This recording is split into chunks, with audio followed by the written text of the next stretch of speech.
Por supuesto, el día de hoy, televidentes, la noticia se centra en la reforma pensional, que tras varios meses de debate fue aprobada este martes en la plenaria del Senado. Eso sí, todavía le falta camino por recorrer, debe pasar por la Cámara. En caso de obtener las mayorías, surgen entonces varios interrogantes. Por ejemplo, ¿cuándo entra en vigencia? ¿Qué va a pasar con el umbral y el régimen de transición? Le preguntamos a varios senadores de distintos partidos y esto nos dijeron. La reforma pensional se aprobó en su segundo debate de 4, pero hasta este momento, ¿cuáles son esos puntos clave? Ya sea porque beneficien o afecten a los colombianos que debemos tener en cuenta, el umbral de cotización obligatorio en Colpensiones. El punto que yo no acompañé es el umbral de 2.3 salarios mínimos. Consideramos que tenemos que buscar un sistema pensional que sea sostenible en el tiempo. El fondo del pilar contributivo en manos del Banco de la República. Lo que más preocupa es la deuda que le están dejando a los jóvenes colombianos. Le voy a poner un ejemplo. Hoy, para pagar la deuda pensional, nosotros tenemos que poner el 16% de nuestro salario, pero en el 2045 vamos a tener que poner el 30% de nuestro salario. El régimen de transición que determina a quiénes aplica la nueva reforma. Estamos hablando que ayer quedó aprobada una vigencia para el año 2025.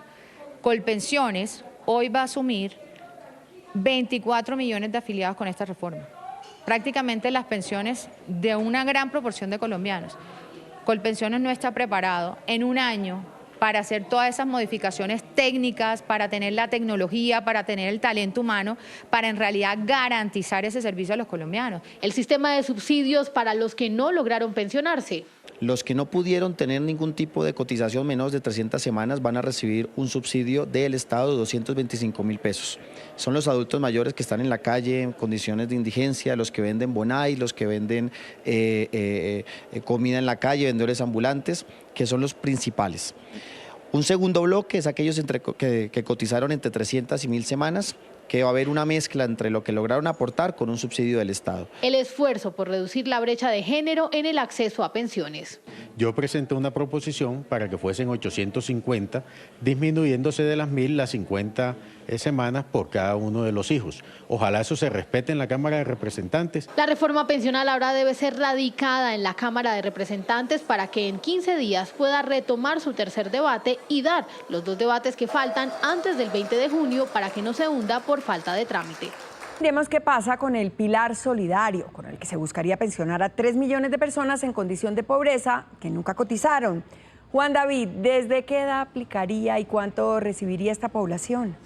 Hola, ¿qué tal? Buenas tardes. Pues dependiendo, digamos, para las mujeres el pilar solidario aplicaría para las mayores de 60 años, mientras que para los hombres sería para aquellos que superen la edad de los 65 años. En cuanto al monto mensual que recibirían, pues sería alrededor de 223.000 pesos, pero pues hay que tener en cuenta que este monto se va a ir ajustando cada año de acuerdo al comportamiento de la inflación. Algunos de los requisitos para tener en cuenta para poder acceder a este pilar solidario es hacer parte de la población vulnerable, pobre o que esté en pobreza extrema. Uno de los aspectos más relevantes de la reforma pensional es el pilar solidario, el cual pretende entregar 223.000 pesos mensuales a las personas que no logren pensionarse. El pilar solidario constituye un subsidio para mayores de 65 años de 223.000 pesos mensuales. Para acceder a este beneficio, las personas deben estar en condiciones de pobreza extrema, pobreza o vulnerabilidad y deben estar registrados también al grupo AEL-CISBEN. Este subsidio se da para personas que se encuentren en pobreza extrema, pobreza monetaria o en un entorno de vulnerabilidad. Se espera que con este pilar solidario se ayude a beneficiar a cerca de 2,5 millones de personas mayores de 65 años en todo el país. Miremos ahora qué pasa con el régimen de transición. De aprobarse la reforma, los cambios no afectarían a los hombres que tengan más de 900 semanas cotizadas. En el caso de las mujeres que ya tienen 750 semanas, tampoco se verían afectadas. ¿Qué le espera a los jóvenes? Esa es la gran pregunta de esta reforma pensional. La sostenibilidad de la iniciativa como tal es una de las grandes preocupaciones. Hay 2 situaciones importantes. En Colombia la informalidad llega hasta el 60% y la segunda, en el país cada vez se están reportando menos nacimientos y se necesitan más para poder sostener a los nuevos pensionados. Para poder pagar las pensiones se requiere de jóvenes que trabajen de manera formal. Sin embargo, Colombia tiene dos problemas. Uno es que la informalidad llega casi al 60%. Y dos, cada vez la población se hace más vieja. Y en 2023 nacieron menos personas.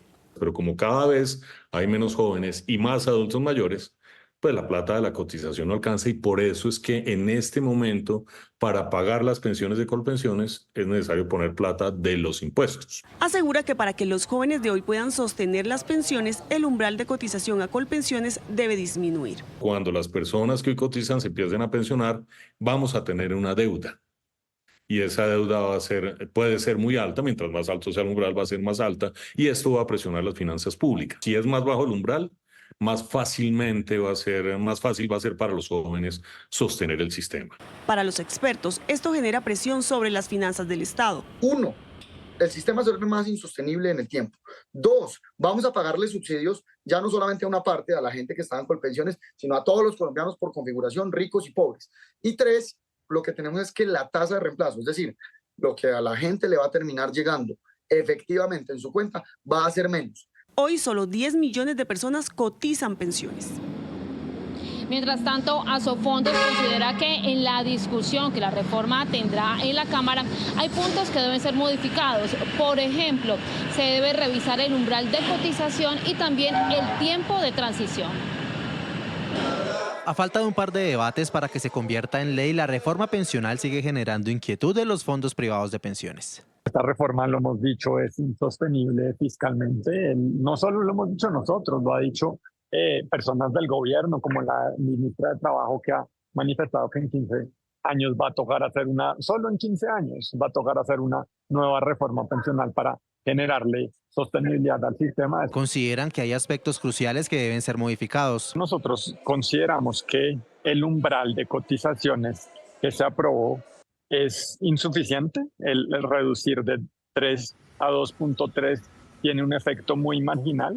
El régimen de transición solo basado en semanas es propenso a que se den casos de fraude. Agregan que de aprobarse el proyecto tal y como está hoy en día se pondría en riesgo la pensión de los jóvenes en el futuro. Por su parte, el presidente de la ANDI, Bruce McMaster, cuestionó que aún no se conozca el impacto fiscal de esta reforma pensional. Una propuesta o un proyecto de esta naturaleza que, por ejemplo, no tenga el estudio del Ministerio de Hacienda es verdaderamente impensable, es verdaderamente llamativo. ¿Cómo no vamos a saber, digamos, en cuáles son las obligaciones que le estamos poniendo al Estado en este momento? ¿Y cómo fue la aprobación en el Senado? Un voto resultó clave para definir la aprobación de la reforma pensional que ahora pasa a la Cámara.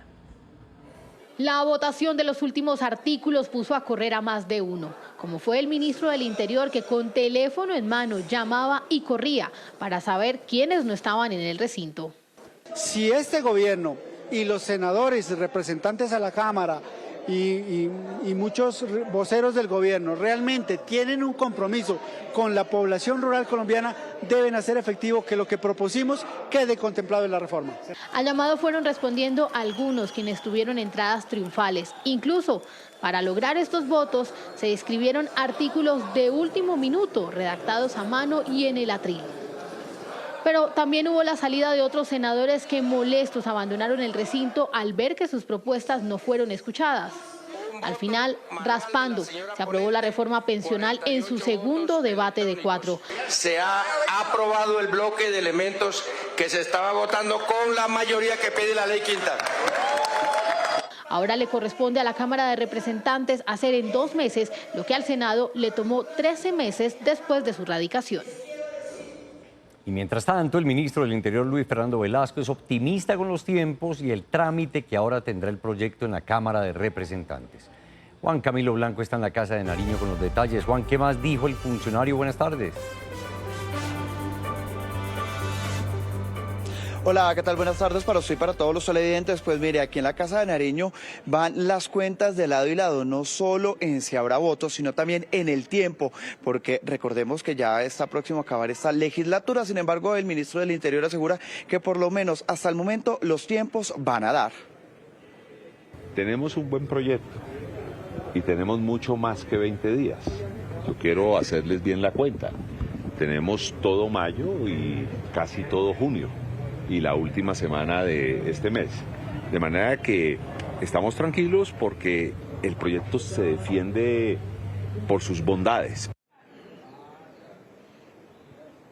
Mire, pero no se confían. A esta hora aquí en la Casa de Nariño hay una reunión con la bancada del Eje Cafetero, entre esos varios representantes a la Cámara, y ahí no solo están hablando temas de región, sino también de esa reforma pensional y los votos. Por eso empiezan a acelerar estas reuniones y ver si se logra aprobar antes del 20 de junio. Por ahora está la información desde la Casa de Nariño. Ustedes tienen mucho más.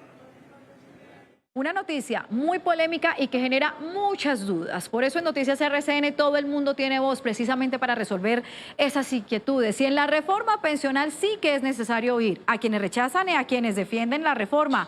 Por eso en A lo que vinimos, con dos posturas contrarias pero vehementes en el Congreso. Saludo a la senadora María José Pizarro, quien apoyó hasta el final este proyecto, y al senador David Luna, quien ha mostrado sus serios reparos. A los dos senadores, bienvenidos, y comienzo con usted, senador Luna. ¿Qué le preocupa de esta reforma? La reforma pensional del presidente Petro sí expropia los ahorros de los colombianos. Y te voy a explicar por qué. Si tú tienes ahorrados entre 300 y 1000 semanas y no te vas a alcanzar a pensionar, hoy podrías solicitar que te devuelvan tu plata, porque son tus ahorros. Ahora con esta reforma te van a entregar un puchito mensual de 150.000 o 200.000 pesos, lo cual obviamente es un golpe para tu bolsillo. Quiero preguntarle a la senadora María José Pizarro. Senadora, la oposición habla de un término fuerte, expropiación de los ahorros de los colombianos. ¿Usted qué responde?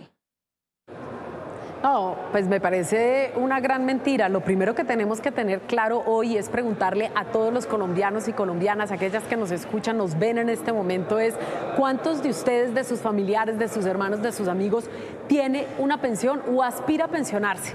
La realidad es que la gran mayoría de gente ni tiene pensión ni tiene expectativa de poder pensionarse. Con esta reforma pensional lo que se está haciendo es garantizarle a todos los colombianos y todas las colombianas que van a tener un mínimo de dignidad en la vejez. Senador Luna, vuelvo con usted porque el tema de los jóvenes, y lo veíamos en un informe hace unos minutos, es un punto que está preocupando mucho a esta población. ¿Ustedes qué reparos le hicieron a los congresistas frente al tema de los jóvenes? Esta reforma lamentablemente olvidó a los jóvenes del mañana. No tendrán ninguna posibilidad de pensionarse. Y es que es por eso que ya comienzan a ni siquiera interesarles ahorrar. Y finalmente los jóvenes son los que soportan las pensiones de los hoy adultos. Hoy una pensión es soportada por 5 jóvenes. En 20 años va a ser soportada por 2 jóvenes solamente. Bueno, senadora Pizarro, quiero preguntarle, ¿de verdad esta reforma sí pensó en estos pelados? Porque pareciera que no con las cuentas que nos hace la oposición. Es una reforma pensional que va a cambiar la historia de nuestro país, porque estamos hablando de que los jóvenes de hoy, los hijos de esta reforma pensional, van a ser la primera generación de colombianos en los que todos reciban una pensión. Y yo creo que esto es muy importante decírselo a los colombianos para ir desmitificando, además, mentiras que pretenden volver verdades, cuando la verdad es que esta va a ser la primera generación de colombianos donde todos se pensionen. Pues senadores, gracias por este pequeño debate que hemos tenido aquí en A lo que vinimos a escuchar sus posiciones. Senadora Pizarro, gracias por acompañarnos. Buenas tardes. A ustedes un gran abrazo. Senador Luna, gracias. Buenas tardes. No, muchas gracias a ti, Joana, y a toda tu audiencia.